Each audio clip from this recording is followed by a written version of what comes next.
Listening to the Morning Punchin' Show with RB&J, live and direct from more cities than an Instagram model's bio. Get ready for some boxing talk on the clock. Let's face it, you're not working and somebody's got to pay for the Wi-Fi.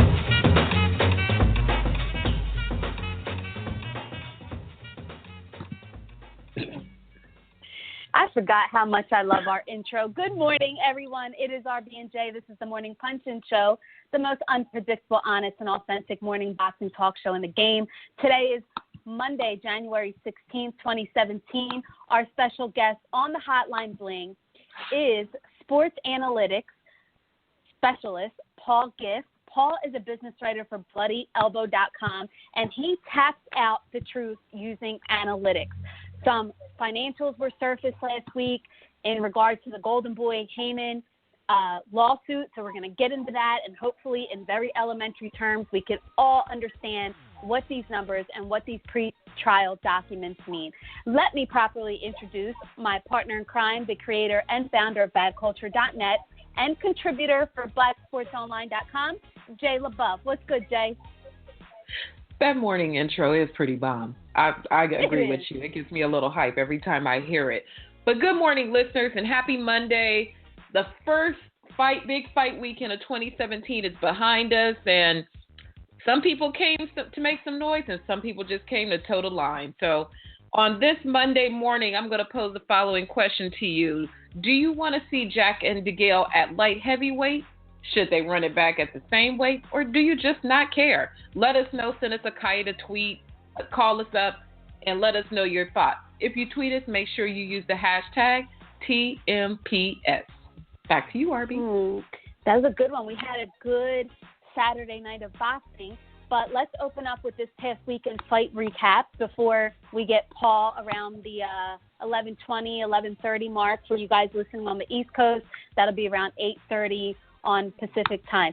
So let's go to weekend. Jay, Friday night, I was out watching Aries Spears. I had a ball, but there were some fights, quote unquote, some fights on Spike TV, Lara versus Foreman.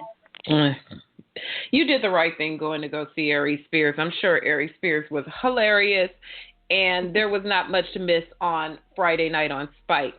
The main event, Erislandy, Lara versus Yuri Foreman, went exactly as folks expected. It was not competitive. It was Erislandy, Laraing around the ring. He ended up winning by knockout. It wasn't that exciting. He settled into his rhythm pretty well after a slow start in the first round. Started landing hooks and uppercuts and threw everything but the kitchen sink at Yuri Foreman. The end would come in the fourth. He gave him another blistering uppercut, and that was all she wrote for the Fighting Rabbi. So, another win for Erislandy Lara. He didn't do an effective, in the post-fight interview, in his call-out, he called out Andrade, Golovkin, and a possible rematch against Canelo. Nay for Canelo, nay for Golovkin. And Andrade, hey, why not? Boo-Boo got time, so why not hit up Boo-Boo? I think I finally figured out that Boo-Boo, Demetrius Andrade, he still has major Haymon problems. For those people that think that he's just inactive and he's just not, doing good business moves, I think he still has major Haymon problems. When he backed out of that Charlo fight about a year and a half, 2 years ago, I think that really did him in over there. Showtime was set. They made posters. They had commercials. And, at that time he was kind of talking to Roc Nation, and they advised him to pull out of that fight, yada, yada. So I still think Haymon looking at him sideways, like, I don't even want to give you a fight. Boy. He should have signed with Roc Nation if he wanted to really get his problem situated. We know Jay Prince know how to handle them problems. But here we are.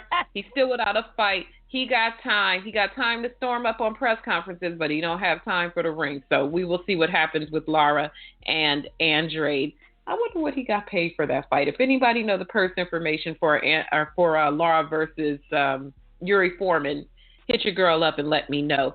Also on the card, Anthony Dirrell made his comeback against Norberg Nevispati.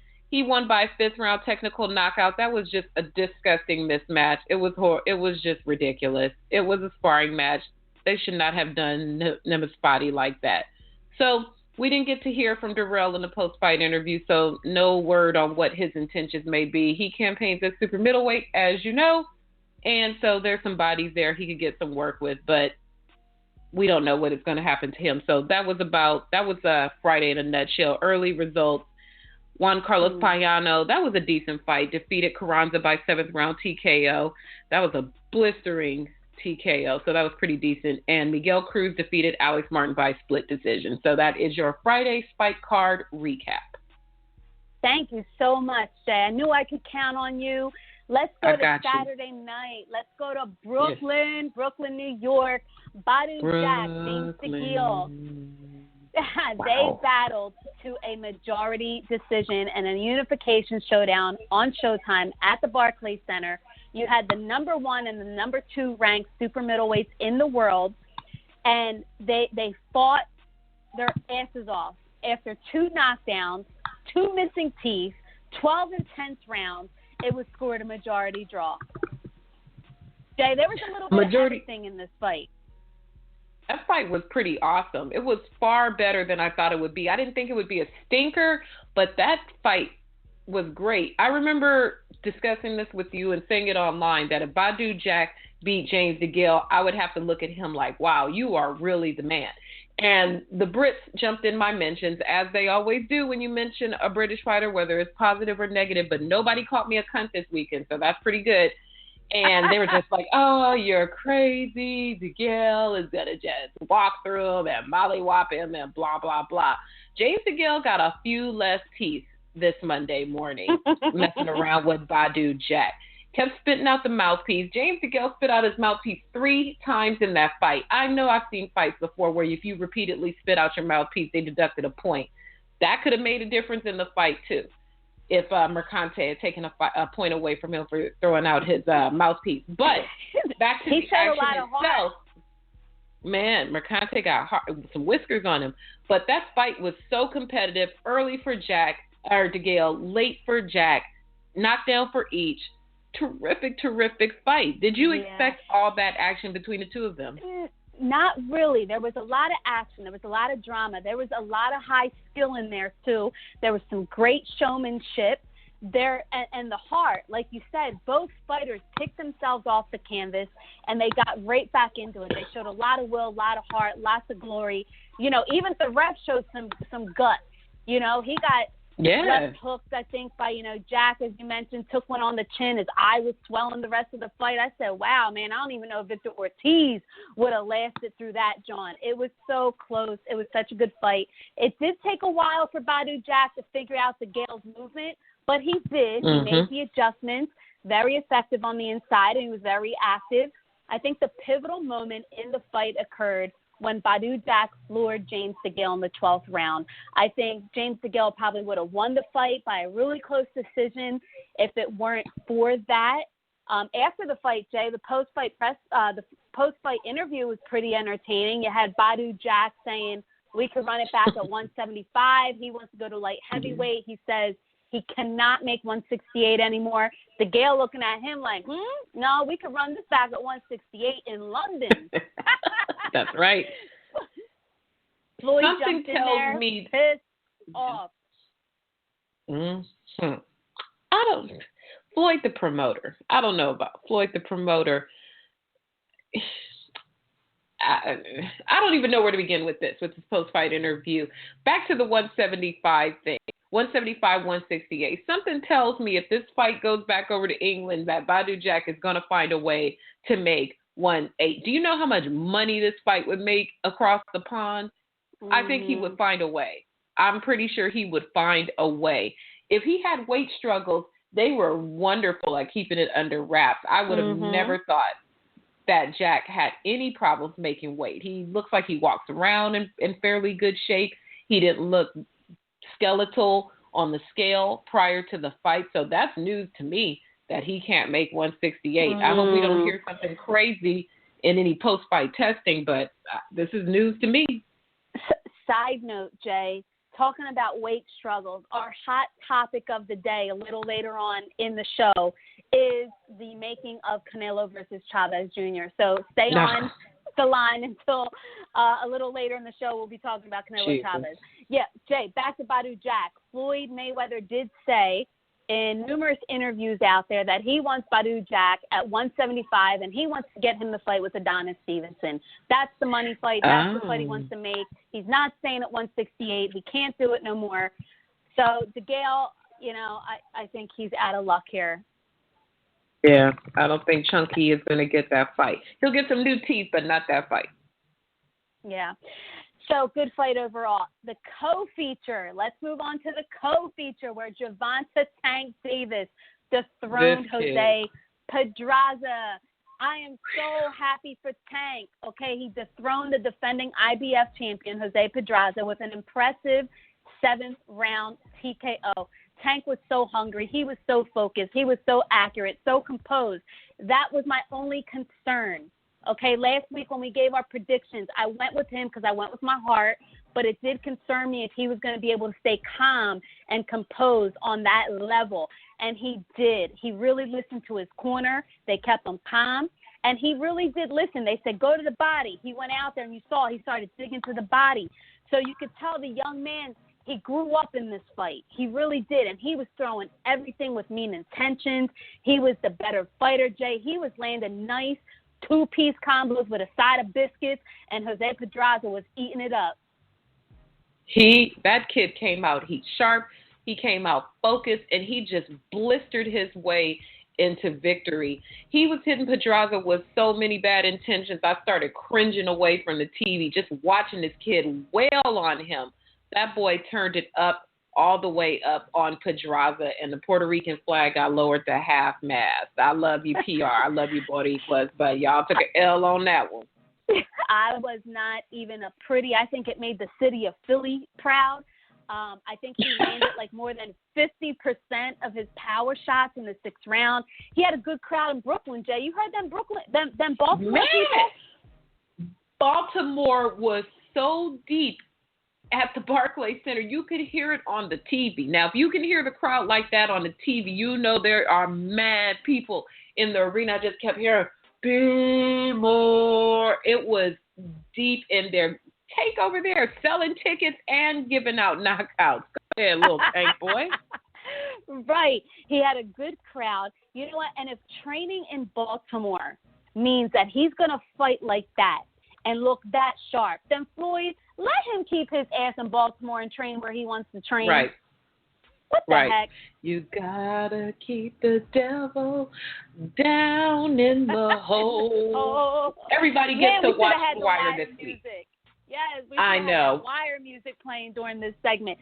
So Pedraza, let's talk about him a little bit. He didn't look anything like the sniper. He made excuses after the fight that he probably does need to move up in weight, that he came down. He shouldn't have accepted the fight. It wasn't the right move. Tank is now the youngest world champion at 22 years of age. He showed a lot of character, a lot of growth. I just want him to stay Tank. I don't want him to turn into Broner 2.0. I would be really, really upset if that happened. That's true. That's true. So, Mayweather promo. They got 2 champions now. Mayweather promo versus About Billions. It's now 2-2 for those of you playing the home game of Broner versus Mayweather. On the promotional side, the score is now 2-2. Or is it 3-2? I like Tank. He's our friend on the show. We'll probably try to get him on soon. He's exciting. He has charisma. He fought his ass off. He has a lot of dog in him. And I think he's going to do well, if they did a show like in the D.C., Baltimore area. I think it'll do really well. Oh, no doubt. I think he was treated very poorly leading up to this fight. Floyd had completely cut him off. They had their issues there. I think Floyd promoted the Chris Brown versus Soulja Boy fight more than the Tank Davis fight. It was super corny. And let's talk about Shakur Stevenson a little bit. Saturday night, he jumped on Twitter talking about, your boy is fake and I don't care, I'm going to just say it. He was talking about Floyd. This little Shakur boy, he really got a mouthpiece on him. He comes out and he says these statements. He's now over there with Jay Prince right after Andre Ward makes his statements on Instagram about not appreciating some comments that were made from the Mayweather side. They're really putting the battery in the little boy's back. But we saw it in Vegas. When we sat down with him and he was talking to us in Vegas, it was very clear that he had a different level of maturity about him for someone his age and someone who had never fought a professional fight yet and had all these statements about promoters being snakes and all of that. I think he's making it clear he ain't signing with Mayweather promo. So if you were hoping to see a little Shakur in a tracksuit, it's not happening. That's not what it looks like anyway. We got some word on the curb about Shakur Stevenson coming up here shortly. But anyway, you can catch the encore of Jack DeGale, Pedraza Davis tonight at 10 o'clock Eastern Time on Show Extreme. Now, on the Show Extreme card, let's talk about, Emmanuel Almin defeated previously unbeaten, oh boy, these Russian names, Evgen Petrov. Bling Bling. Oh, wait, no, that's not Bling Bling. Sorry. I just like saying Bling Bling. That might be the Terminator. I'm not sure, but he beat him by the 6th round by TKO. It was a really good matchup. I saw some people saying that the 3rd round could easily be an early candidate for round of the year. I unfortunately missed that one, but we did catch Amanda Serrano retain her WBO junior featherweight belt with a unanimous decision over Yasmin Rivas. So Amanda Serrano was on the Show Extreme card. She capitalized on the opportunity. She fought in the first women's world title fight on English language national television in nearly a decade, and she was dominating. She was the busier fighter from the opening bell. She landed nearly double the amount of punches. It was a great night for women's boxing. I hope it keeps growing. We want the best for, Serrano for sure. And not only do we want the best for her, but let me tell you what her plans are, Jay. She wants to possibly drop down to 118 and win a title in the 5th division. That would make her the first Puerto Rican ever to hold world titles in 5 weight classes. Well, way poppin'. Go ahead, girl. They said during the broadcast that unlike some people, she gets lighter as she goes on in her career. So it's definitely doable. And if she want to do, I'm here for it. Let's go, Serrano. Let's go. So good for women's boxing. A lot of people were dumping on it again Saturday night. But from the opening bell, Jay, there was action. And it was fun. Those girls were throwing over 100 punches around. Man. And they only fight 2 minutes. They're throwing more punches per round than people fight in 3 minutes. They came out to do it. Rivas just didn't have enough to keep Serrano off her, but Serrano, she came to fight. She got some dog in her. She was gone. And shout out to her corner for apologizing for cussing on the stream. It's premium cable, y'all. Y'all can cuss. It's okay. That was cute, though. All right. Before we get that hotline bling call from Paul Gift, remember, we're going to talk to Paul Gift, who he taps out the truth with analytics. He analyzes sports, financial figures, and trial documents, and he's going to give us the lowdown on the latest with Golden Boy versus Haymon. But first, I want to dish the word on the curb, Jay. Get it. All right. Everybody got their tea? Let me get it. Yes. All right. Let me get it. Word on the curb. Richard Schaefer will debut his young class of fighters on March 15th on Fox Sports 1. That is word on the curb. March there 14th, it is. Fox Sports 1. He's he's got those young brothers. They're pretty good too, from what I understand. Yeah. So we'll wait and see. And last week, I think he just signed another young Olympian guy. So you see where he's going with this. He's signing really young fighters out of the Olympics, and he's going to debut them in March on FS1. So more word on the curb is there are early talks of David Lemieux versus Curtis Stevens. Not sure if this would land on the Canelo Chavez card on pay-per-view, or would this get its own venue, its own date. Not sure yet, but there is early talks of David Lemieux, Curtis Stevens. It looks like that could actually really happen. That is the fight that Curtis Stevens wants. That is the fight that he has directed main events. Go get him. He wants David Lemieux. Let's go melted cheese. Shakur Stevenson. I don't even know if I want to tell y'all this. Should I tell him, Jay? Tell him, RB. Tell him, RB. Hey. All right. So we saw the little shot that he took Saturday night at Floyd Mayweather, just kind of calling him fake because he was in camp with Gervonta Davis. So he really knows what Tank went through that whole camp. That's why he said what he said on Twitter when Floyd jumped in the ring and was hugging on Tank after the win. And, he's like, oh, man, your boy's fake. Well, Shakur Stevenson right now is trying to pick between two promoters. Offer has been made from Top Rank. Shakur Stevenson will either sign with Top Rank Promotions or Roc Nation. The ball is completely in his court. Top Rank has made their offer, and that is their offer. Like, that's it. Like, you're not going to come back and ask us for, like, $1 million sign-in bonus or, we're not going to buy you a brand-new Escalade on top of what we offered you. They made their offer. There have been talks, and right now he's very 50-50. But the ball is in his court. He could be signing with Top Rank. That would be a good look for him. We know Top Rank knows how to develop talent. We've seen many stars come through the Top Rank ranks. So, and we've seen what Roc Nation has to offer with all due respect. I don't think they're equipped to build a young fighter. I don't think they're equipped to build an old fighter. But I think a Top Rank fit, in my humble opinion, would be a better fit for him. But we'll see what the youngster does. I agree with you, Jay. And not that we're being biased here, but Miguel Cotto has talked about retiring this year from boxing. Andre Ward has been talking about retiring this year in boxing. Where does that leave Roc Nation?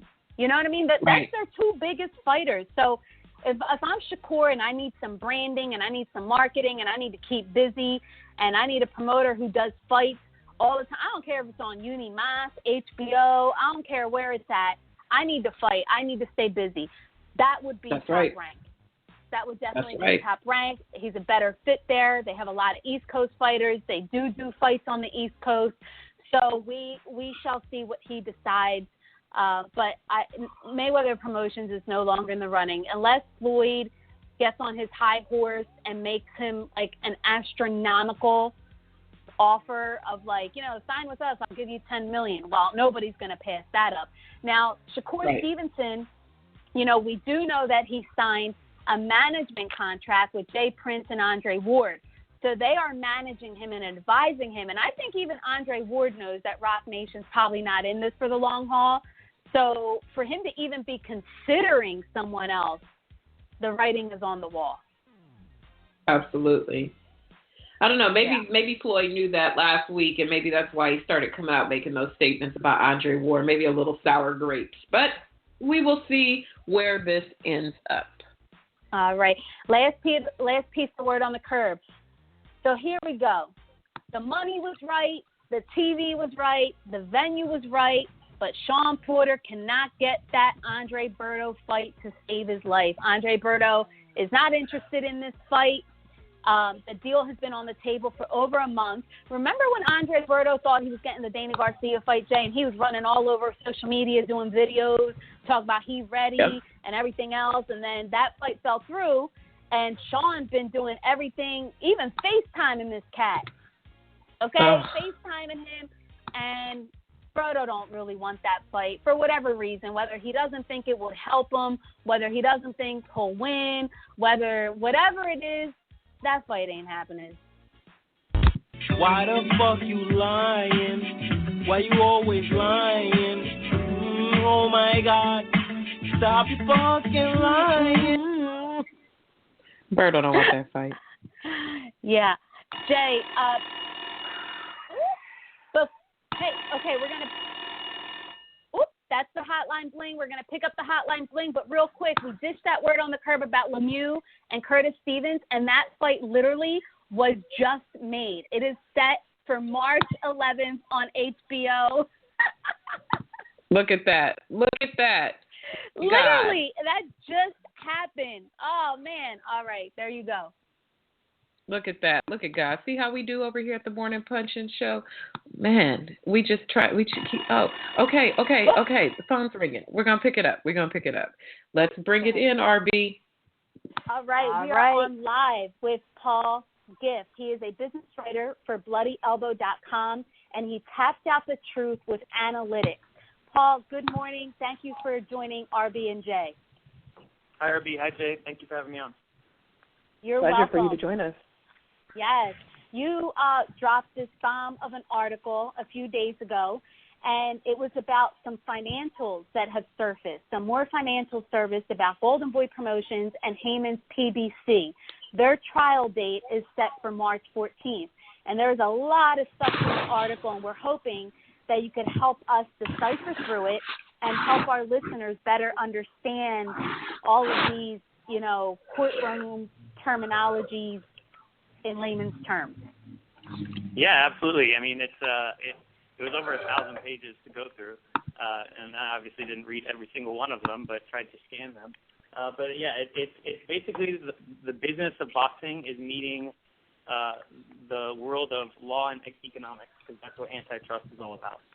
So, Golden Boy has a dispute with Al Haymon, claiming basically that he is trying to monopolize the market for boxing promotion.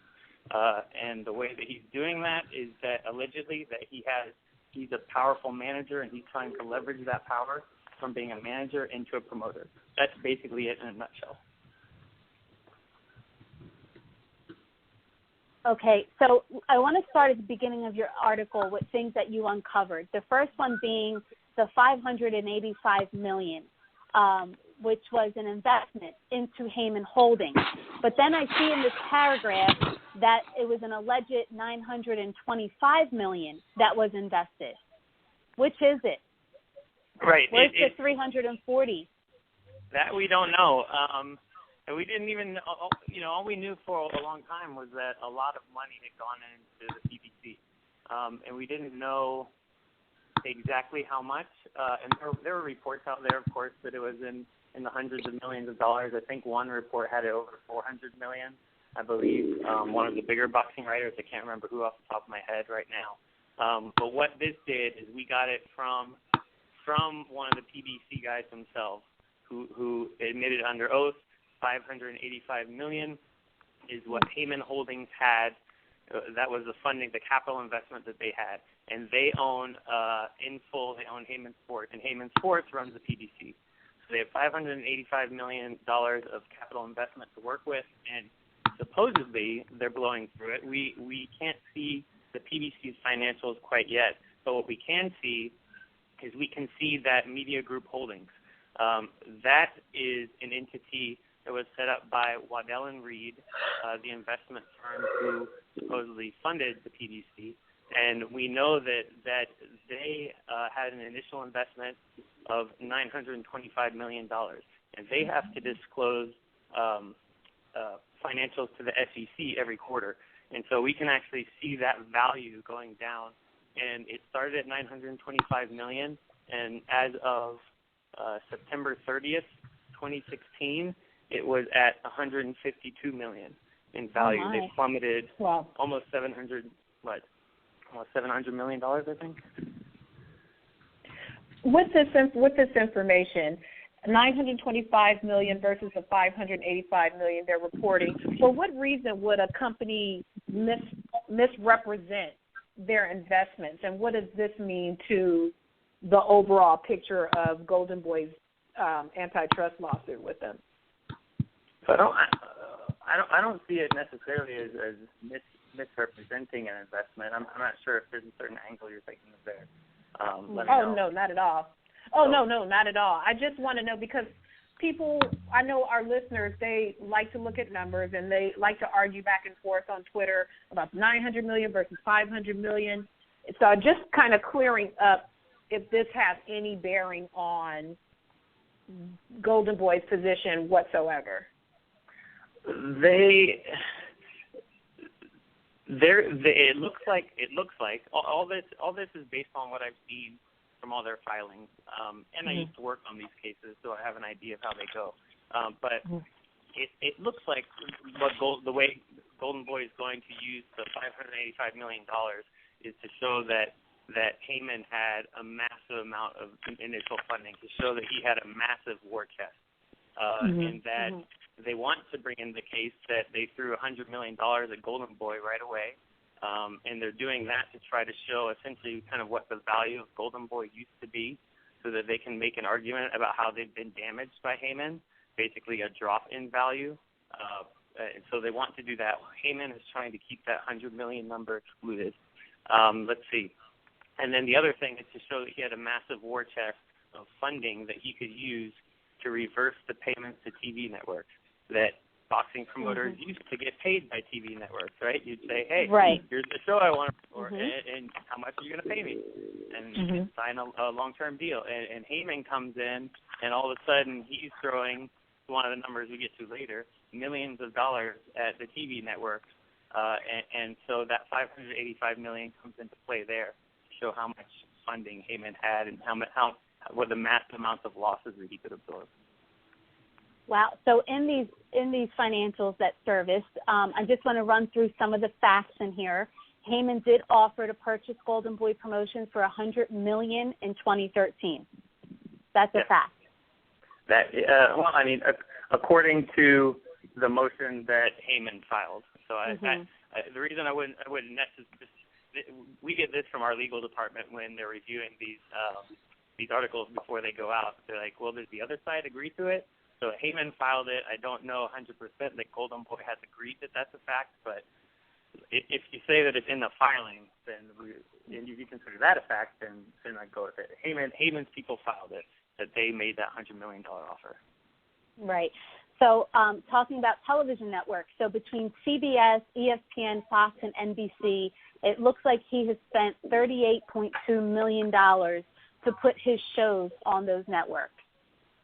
Yep, that's the number that we have so far, so we got an idea. This is according to Golden Boy's expert, how much money was spent by Haymon. Everything that they include is excerpts. They never give you the whole document. So in the excerpts they included, it wasn't clear if that was the entire amount that's been spent or an annual number. So it's possible it could be more than that if it was an annual number, but $38 million. NBC was the most at 13.5. Yeah, and that number has a lot of value when you compare it later on to what Golden Boy's net income from boxing operations is, which you can think of like profits. And it's many times more. So with this $13.5 million that he paid to them, to be clear, is this for time buys or what is this money for? Is that clear from the documents that you reviewed? Well, the NBC contract was included, so I could actually see that one. That one was a time buy. The others should be time buys. They're supposed to be time buys, and there's mentions of time buys in some of the filings, but I haven't actually seen the contract themselves, but they should be time buys. Okay. Moving down, and this is a section I really wanted to get into. The Alvarez Con event generated a revenue of over $27 million. I think you also had put out there that Canelo accounted for, almost 107% of Golden Boy's income in the first half of 2016. Oh, yeah. That to me was one of the most interesting, not necessarily about the merits of the case, but just interesting figures about the boxing business that was generated from that. I mean, basically, Golden Boy's expert witness included in one of his reports itemized revenue and costs and profitability for every single fighter in Golden Boy's roster. And so it let you see Floyd Mayweather, it let you see Canelo Alvarez, it let you see all the other guys, what most of the other smaller name fighters earn. And the big thing was Canelo, right? You could see that while Floyd was there, Canelo was actually the top earner in terms of profits for Golden Boy. He wasn't the top earner in terms of revenue, but Golden Boy made the most money off of Canelo, but they still made a good amount off of Floyd. I think it was around $2 million. And then once Floyd was gone and once Haymon bought out his boxers, Canelo's value, according to Golden Boy's own report, just jumped up dramatically in terms of percentage. Yeah, in terms of Golden Boy's net income, which again, think of his profits, he last in 2015 was was it 93%? I think it was. And then well, it says 94%. Canelo in 2015 accounted for 94% of their income. Right. That's crazy. And 107% in the first half of 2016. Basically meaning, in terms of boxing operations, Golden Boy would have been losing money on it, would have been negative on everyone else for Canelo to be 107%. Were there any others that generated any income or money? I mean, I think you had said, there were a ton of losers in there who didn't make the money, but anybody else who seemed to be profitable for them? Yeah, there were others. And when I say negative on everyone else, I don't mean every other individual fighter. I mean everyone else as a whole, right? Okay. But so, again, first half of 2016, Amir Khan was profitable for them. Francisco Vargas was profitable for them. Orlando Saldito, Mauricio Herrera, a few other guys. But we're talking about $60,000, $36,000, right. $30,000. Not the big money like Canelo's $2.9 million on $450,000, that sort of stuff. Now, right. So normally this information is confidential. And I want to go back to the first half of 2016 because Canelo generated $24 million of the $32.6 million that Golden Boy came in as income. Has PBC made any money at all like this, or are they just in the red? I can't confirm PBC 100%. The evidence out there on PBC, all the evidence seems to be that they're losing massive amounts of money. I think Lance Quagmire did a story about how they had gates that were bringing in like $3 million over a span of fights that he checked, and they were paying out tens of millions of dollars in fighter salaries. I believe he did something like that. And what I know, what I've seen is I can't give the exact number, but there are quotes in these reports about the massive amounts of money that PBC is losing. So I can't but we have a statement by one of the experts, and I don't remember which one it is off the top of my head right now, that PBC or Haymon Sports lost more than the hundreds of millions of dollars they originally anticipated. So that right there tells you that it's massive amounts of money. And it helps to have $585 million. Yeah. Sitting there. Yeah. All right. So moving on, it says $14 million is what was paid by Haymon for the Richard Schaefer lawsuit settlement. 10.5 went to Golden Boy, but in that deal, they lost promotional rights to about 18 boxers.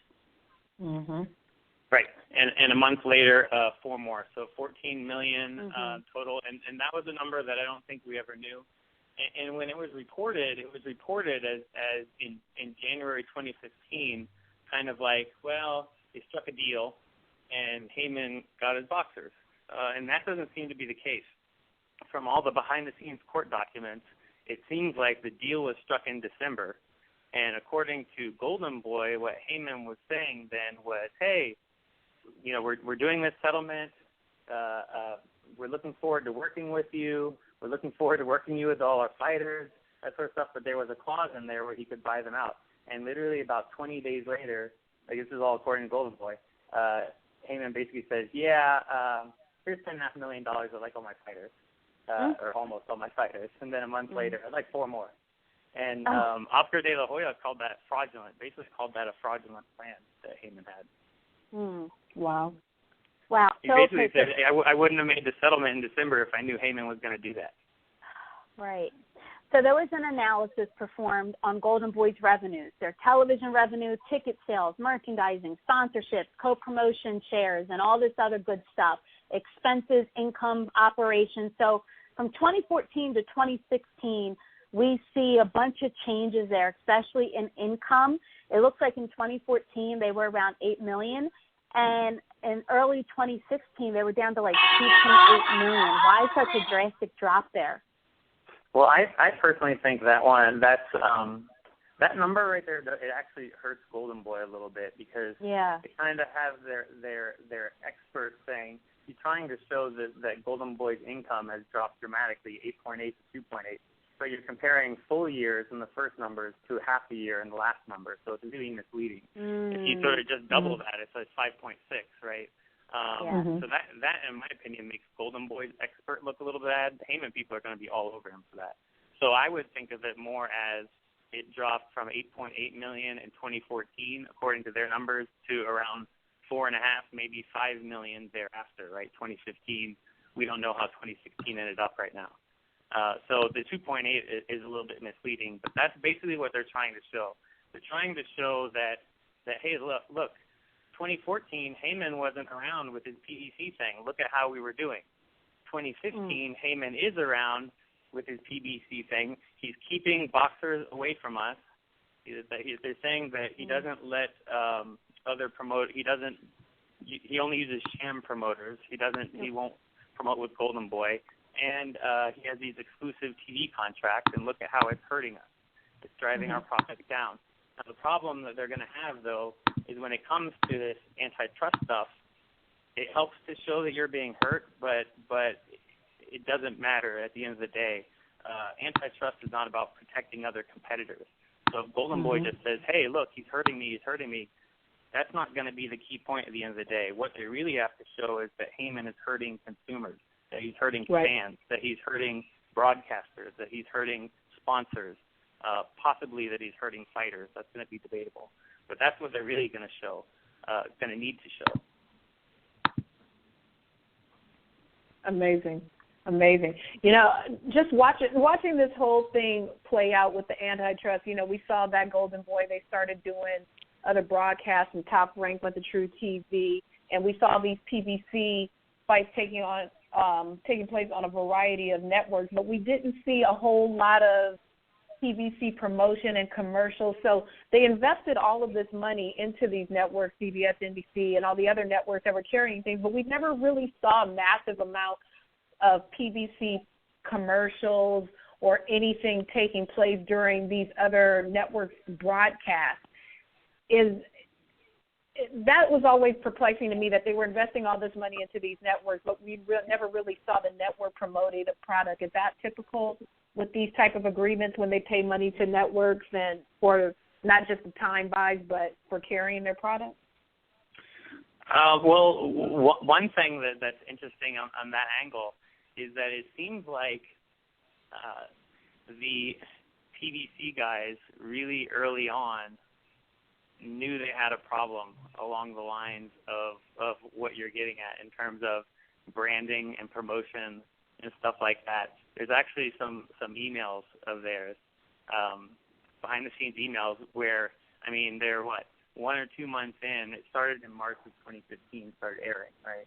They're 1 or 2 months in, and they're already talking about rebranding, how they're just putting on fights to people who already watch boxing, and how they need to change things up, and how can they change things up. Like they identified that really early on, that it didn't seem to be going as well as they expected. At least that's what I take away when I read their emails.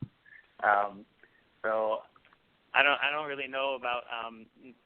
I don't know if I can speak to right now what's typical. Me coming from the MMA world, the UFC does a ton of promotion,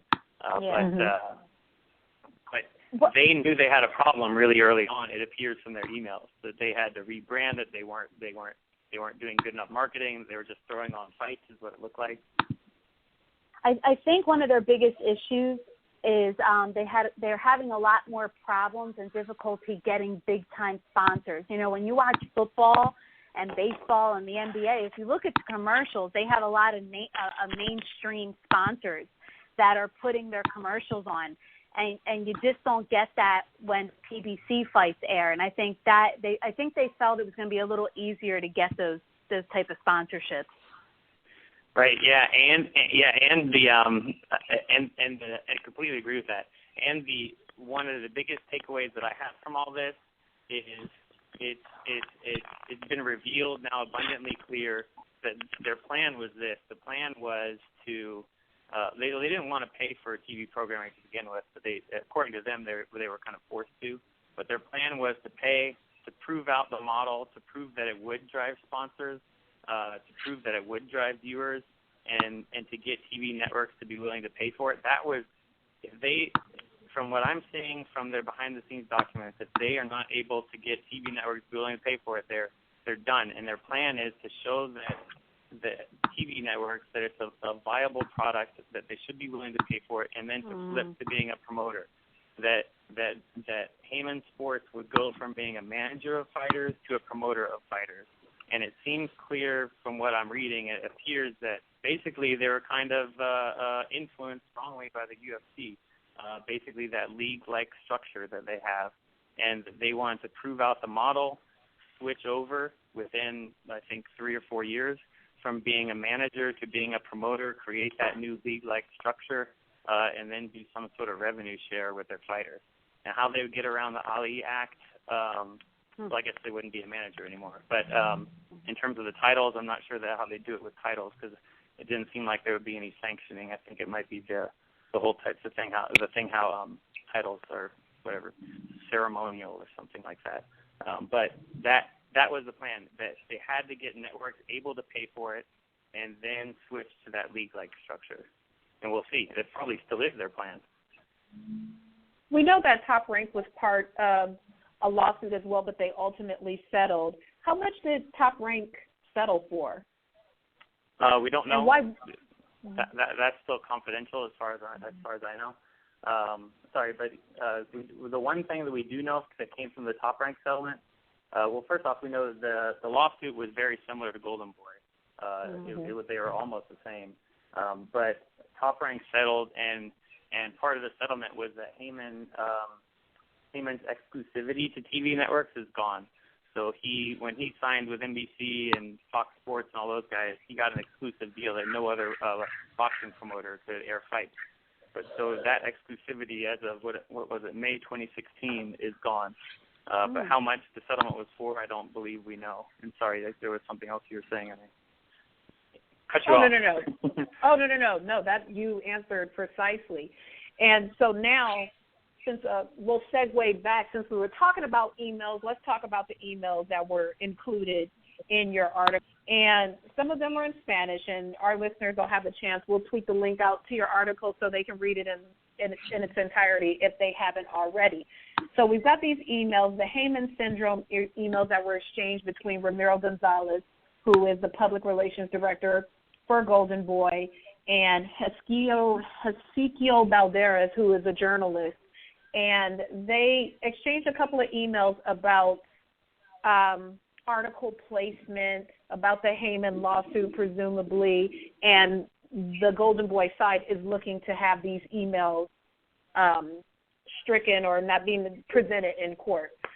So, the emotional factor of me, because I am black, that's what caught my attention first, was just the nature of the wording in the email, of course. That's going to be a trigger for most people. So if I'm to understand these emails correctly, am I understanding that they just are trying to push the information out there that they're planning on suing Haymon, or are they implying that they are trying to push another agenda that's not factual? Like, how did you interpret the email exchanges between Romero and Ezequiel Valderez?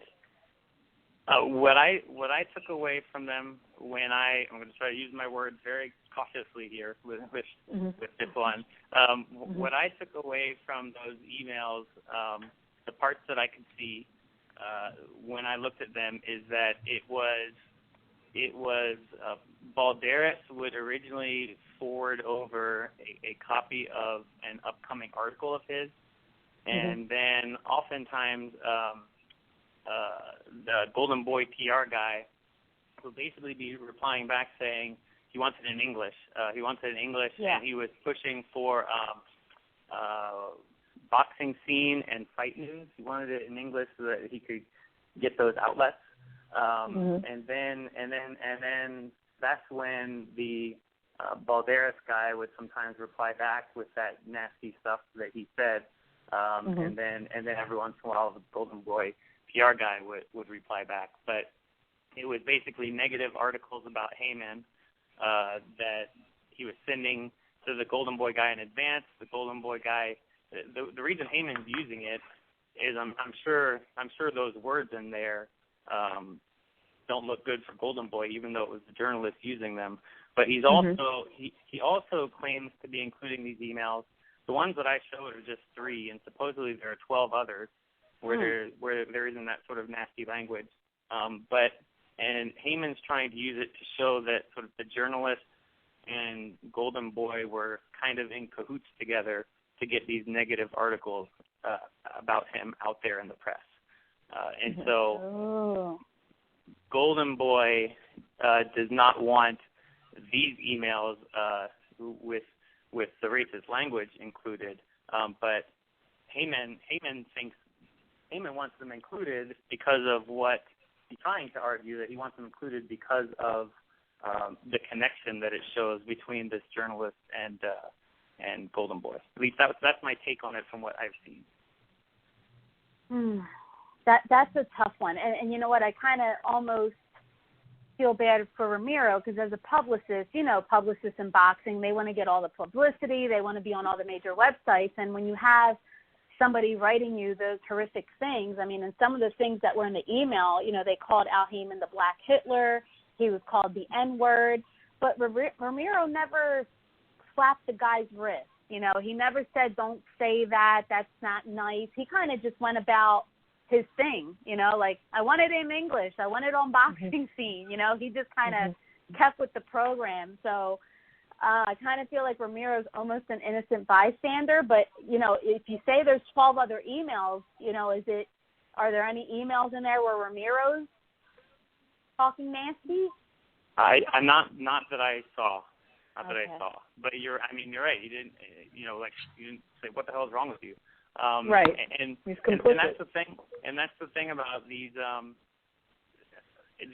cases and seeing the documents that go along with them is sometimes you get nasty stuff like this and it comes to light. Sometimes it's just the hidden behind the scenes stuff and it's kind of funny, like how everybody seems to be referring to Al Haymon as the king, like his employees refer to him as the king. I think that's funny. Really? They do? Yeah. They send these emails like, how can we get the king on board? What would the king do? That kind of stuff. And you're like, wow. Okay, I can't imagine calling my boss the king, right? Wow. And there's another one where there's a discussion about flying private. I'll read that one really quick. Mike Ritton has an email where he's like, we tried hard to not create a scenario in which our partners think we fly around on private planes, parentheses, at the same time we are asking to make cuts. And he's like, in hindsight, I should not have agreed to fly that girl and then take Rick, because now it's tough to unring this bell. So, like, he's having a hard time with flying private or not flying private. And you see stuff like that, but then you get some nasty stuff between a journalist and a PR guy with the N-word and Black Hitler and those horrible comments that he made. But so... and it was part of the story that we had to bring to light because absolutely filing. Golden Boy's trying to have him excluded, and it's one of the things they filed about. And it's such a slippery slope. You could take all of this and say yes, and then on top of that, they're creating this culture where black fighters focus. I mean, they could go in all kind of certain directions with it, but I want to read all the emails. I like receipts. Go ahead, RB. But before we talk about the witness list and wrap up, it looks to me, now that they made the Canelo Chavez fight, it seems to me that the Judge Walters, is it? It sounds like the judge just wants them to settle. Maybe do business together and make money together and call it a wash. Do you see a settlement happening, or with them making Canelo Chavez, is that any indication that, they're just going to move on from this, or you think they're going to court and these witnesses are going to have to testify? Well, let me first just say I hope they go to court, because I'll be there every day. I'll go with you. Just let me know when you're going. I'll go with you. I'm based in Los Angeles. And I want to actually see Al Haymon and with my own 2 eyes. And prove Me too. Yeah. Me too. That's the only reason. I just want to go on the day he's testifying. Every other day I'll read your recap. All right. I was at the Garcia Guerrero fight. January of last year. Andy Foster's his media guest, because he likes to show MMA media the behind the scenes of boxing and boxing media the behind the scenes of MMA. And I was like, Andy, is Al Haymon here? And he's like, yeah, I saw him earlier. I'm like, oh great. And where is he? I was looking around for him all day. He was nowhere to be found. The man's a ghost. He does exist once. I stumbled on him by accident. I was interviewing Virgil Hunter in the lobby of MGM, and while I was talking to Virgil Hunter, he came up and he walked up and he shook Virgil's hand, and I have it on video, so I'll send it to you. Thank you. I would love to see that. Yeah. So this witness list, there's a list of people scheduled to testify at this trial. And the Golden Boy list seems pretty business-like. You know, Eric Gomez, Oscar De La Hoya, Gary Shaw's on there, Kathy Duva, Jolene Mazzone, Bernard Hopkins, Ryan Caldwell. It just seems like like some executives are on there. But when I look at the Haymon list, he's got a bunch of fighters on there. And I wanted to ask you, Paul, he has, and let me just run off the fighter names. He has Daniel Jacobs, John Molina, Sean Porter, Leo Santa Cruz, and Julian Williams. What are these fighters? What could they possibly testify to? What would they say if they got called up to the stand? Okay, so here's what's going on with that. The major part of Golden Boy's case is that Haymon is performing a tie-out, which is saying to boxers, if you want me as your manager, you give me the power to choose your promoter. Okay. And Golden Boy is saying that he's always choosing himself. Golden Boy is saying Haymon is a promoter, and Haymon is saying he's not a promoter. He works with licensed promoters. That's why on Haymon's witness list you see Tom Brown, Sabella, all those promoters, because he wants to show that he's supposed to bring them on. They'll say, hey, we're not sham promoters. So Golden Boy is alleging that there's this tie-out that, again, if you want my management services, you use whoever I say as your promoter, and it's not Golden Boy. And so Golden Boy, as part of their story, says, hey, we approached, I don't want to give the exact names right now because I don't know if it's every single one of those fighters. I can't recall off the top of my head. But we approached some of these fighters and tried to set up a deal, and they said, well, Haymon won't let me work with you. And Haymon is going to say, they never did that. You never came to me. You might have talked to the fighter, but you never came to me to make the deal. And so I suspect that Haymon has these fighters on the witness list to support his side of the story. That they never said, Haymon won't let me work with you, something like that. So to try to rebut Golden Boy's tie-out claim. Well, this was a whole lot of information. We appreciate you so much for coming on. I want everyone listening to make sure you go follow Paul Gift. He is at MMA Analytics on Twitter. He is an expert on sport economics, and he reveals the truth and taps out the truth with analytics. Paul, it has been such a pleasure, and thank you for helping RB&J better understand these financial figures and documents. Indeed. And it could be very, very confusing, and I think that you really broke it down so elementary that I think we all get it. Thank you, guys. Thank you so much for having me. The business world of all combat sports is fascinating to me. I spend a lot of time in MMA, but I love getting over to boxing every once in a while when I can. And this case is fascinating to me because of the massive amount of funding that's going on and what Golden Boy is claiming. All right. Well, we will be sure to have you back on again, and enjoy the rest of your week. Okay. Thank you, guys. All right. All right. Have a good one.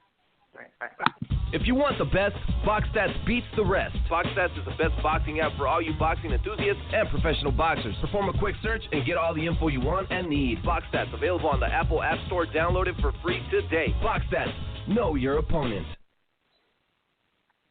Oh, that was good stuff. Thank you so much, Paul Gift, for joining us and helping us understand these financials that surface and these pre-trial documents. And it was a lot of good information there, and I think it went both ways, and I think we all understand a little bit better what these numbers mean. Jay, do you have a better understanding? Completely. To listen to him break it down, and what some of you may not realize about Paul, he is a professor of economics at Pepperdine University here in California, and it's a lot of number crunching. It can be a little confusing even for myself, so I really appreciated his breakdown, the way he explained it thoroughly, and I'm looking forward to seeing what else comes when this case hits court in March, unless they settle. Yeah, well, more to come. During our live interview there, Paul did just message me and say, I want to make sure I get this right, guys, and I'm not, a financial person. I guess I'll have to find it. I lost it. Well, some of the numbers that he mentioned, I think, were a little off, and he just wanted to make sure that he got it right. Let's see. Okay, so MGH actually plummeted over $700 million in value as of September 30th, and the numbers are not out yet. So he said that they had lost like a couple hundred millions, and it's more around $700 million that they've lost. So there's more exact figure. Goodness. But hey, we'll bring you guys more as it comes out. But in case you missed it, there are talks of Joe Smith Jr. fighting Adonis Stevenson in Long Island, New York on April 29th. Yes, Shawnee Monahan makes the most sense. Jay, matched that up a couple weeks ago, but HBO ain't buying it. They're not going to buy Joe Smith versus Shawnee Monahan. Showtime Come on, Peter Nelson. Showtime will, however, buy Joe Smith versus Adonis Stevenson, so they're looking at that for April 29th in Long Island. Oh, all right. I guess. In case you missed it, Chad Dawson's next fight has been postponed again. I don't know why. I don't care. In case you missed it, Freddie Roach indicated that he may be just too busy to train Julio Cesar Chavez Jr. for the Canelo fight. Now, that's a big check. And we know Freddie. He going to rack up them checks. But he said he's probably just going to be too busy. So for real, who should Chavez train with? Do you think Robert Garcia would take him back? No, he should train with Sean T to make sure he stay in shape. Make sure he don't gain no weight back. He needs Sean T and his dad, and that's good. I don't know. Robert Garcia kind of busy. When I talked to Robert Garcia last week here in L.A. when he was out here with Mikey Garcia, he says he's too busy too, between going to Oxnard and Riverside, and Mikey is training at his own home where he had his own land and everything. He's just saying he's got to cut back, so Robert might not have time for him either. Maybe he'll end up over there with Ricky Funes at the 10 Goose Gym there in North Hollywood. I don't know. I think Robert too busy too. Well, I think that he's busy, but that is a ton of money. Let's just say a trainer gets 10%. Yeah, let's say he gets 10% of what Chavez is going to make. We don't really know the financials yet, but what if Chavez makes $10 million in this fight? That's $1 million just to train with that ass. I got him. I'll do it. I'll do it. They could pay me like 50 racks. I got it. Yeah. So we're getting some feedback here on Twitter. Someone said, the only Sam said he'd like John David Jackson to train Chavez Jr. I don't know if John David Jackson has had the best year, though. I mean, Kovalev kind of took an L. Chris Algieri didn't have the best year. He got flatlined by Earl Spence. I don't know. Bernard got knocked out the ring with John David Jackson a few weeks ago. Right. I think that John David Jackson is a little too gentle. We know Chavez Jr. like to go off and get buck wild, and John David Jackson just seemed just a little too maybe meek for that type of direction for a personality like Chavez Jr., who already has a kind of entitled attitude. He needs somebody. Send him down there with Ann Wolfe. Put him down there with James Kirkland. Maybe that might be a good fit. She'd be cussing him out every day. Oh, that's so funny. I mentioned earlier, Miguel Cotto stated that 2017 will be his last year in boxing. He's for sure a first ballot Hall of Famer. There's no question about it. But if he retires and Andre Ward retires, he's been talking about that, what happens to Roc Nation? Who they got over there? They have the Cuba Arias and then Cotto has his side business where he's promoting fights on the island. I don't know. Maybe we might want to holler at them. We put some fights on. They got time. So there you go. In case you missed it, we caught you up on some of the bigger headlines and things that were going on. The biggest hot topic last week in boxing. We're going to spend about 5 minutes on this, and then we're going to wrap up, and you guys can go about your beautiful day. The biggest hot topic was Canelo Chavez has been made. It is set for May 6th. The weight contract is at 164.5. There is no rehydration clause. There is a rematch clause in place should Chavez Jr. win this bout. There is a stiff $1 million penalty for every pound over that a fighter comes in, and there will be Olympic-style random drug testing throughout the camps, and Golden Boy will determine what agency that's going to be. The fight will be distributed on HBO pay-per-view. Where? Well, we don't know yet, but Golden Boy has placed a hold on the T-Mobile Arena in Las Vegas, and the AT&T Stadium in Dallas, Texas can also be a contender to land the fight. Jay, thoughts on the fight now that I gave all the technicalities? Canelo jumps up to fight Chavez Jr. but doesn't fight Golovkin. Okay, cool. We understand it's a money grab, but I don't want to hear Canelo in a post-fight interview saying, I have big balls, I will fight anyone.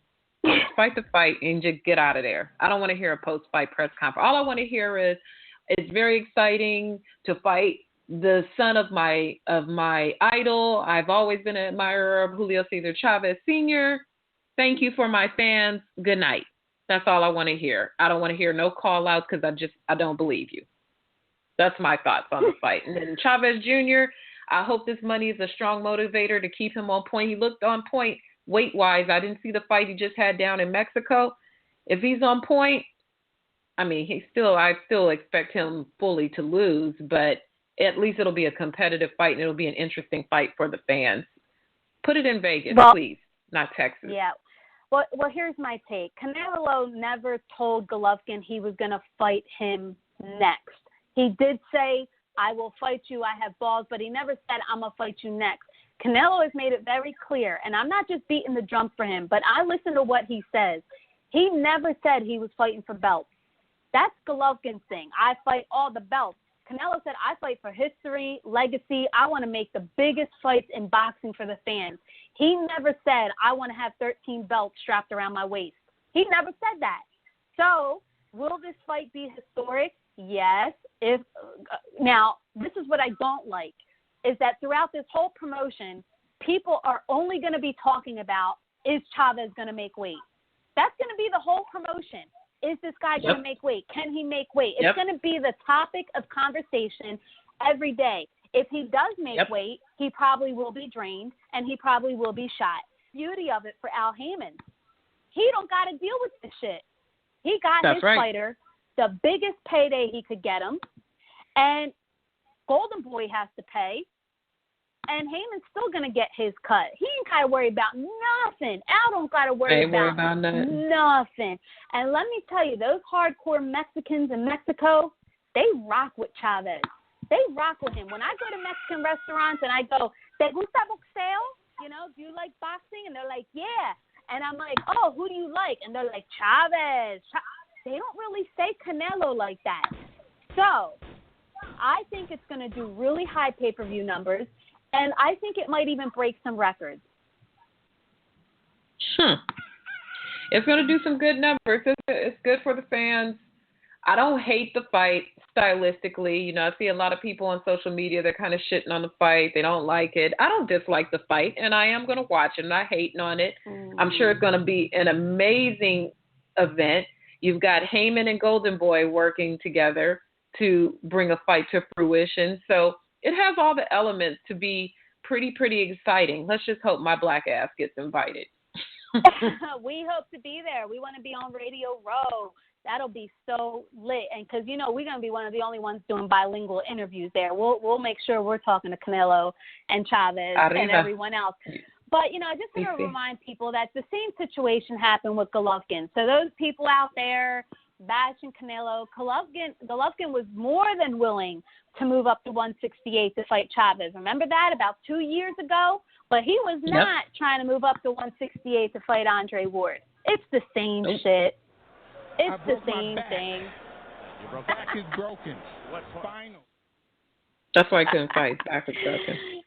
And look, any fighter out there bitching and any promoter throwing shade, y'all would have done the same thing. Y'all would have made the same fight. Don't tell me you wouldn't have got your fighter a $10 million payday. All them promoters out there, don't tell me you would not have made this fight because y'all all going to make money. So let's just be real here. Let's keep it 100. So that was the hot topic last week. We'll bring you more news as we get it. Jay, why don't we wrap up with this weekend's fight schedule? There isn't much to talk about, but there is one fight. One fight on Showtime Friday, January 20th. From the Bally's Event Center in Atlantic City, New Jersey, we got Adam Lopez versus Daniel Roman. So if you are tuning into boxing this weekend, that's what's happening on Showtime. I'm sure there are fights happening everywhere, and there are streams out there where you can find them, but that's the one we know about because we here at the Morning Punching Show don't advocate anyone illegally stream anything. Yeah. All right. That sounded good, huh? We hope you enjoyed our show today. Make sure you hit us up on Twitter. I'm at Raging Babe, Jay LaBeouf on Twitter. This is the Morning Punching Show. Catch us every Monday morning from 8 to 9. Thank you for making us part of your day. It's a wrap, Jay. Let's go.